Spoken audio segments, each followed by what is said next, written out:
Good morning, everybody. Welcome to the Saturday morning real estate marketing show with Ruthie Rocks, Ruth Allbrand, and I am Marketing Max. This is show number 626.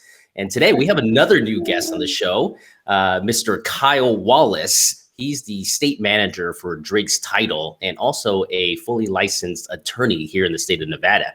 And he's going to come on the show to talk about what's happening in Nevada here specifically with the moratorium on the rentals.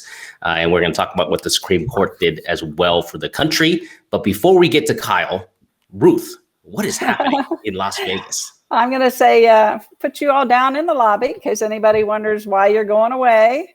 I'm going to hide you and hide Kyle, and then hide Kyle and put that up and go here. Okay.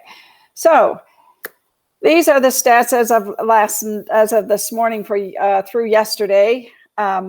We have 21 days of inventory, and it's going down a little bit. It was down to 21.5. It's hanging in there, but with all the closings that we're going to have, it's going to be interesting to see what happens September 1st. But we had 83 homes that were listed yesterday. Now, only 27 of those homes were under 400,000, and the rest of them were over 400,000. We put 54 under contract, and we closed 139 homes yesterday. Our average daily closings for this month is 133.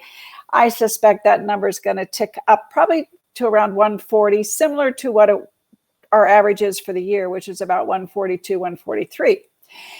We have 2,764 single-family homes available.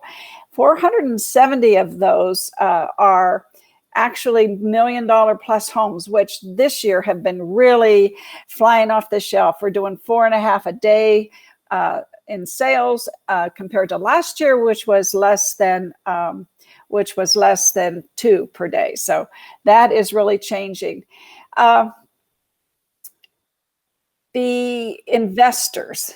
So what's happening is investors are really buying homes this year, 44 a day, actually. So of the 139 closings yesterday, 44 of them were non-owner occupied investors.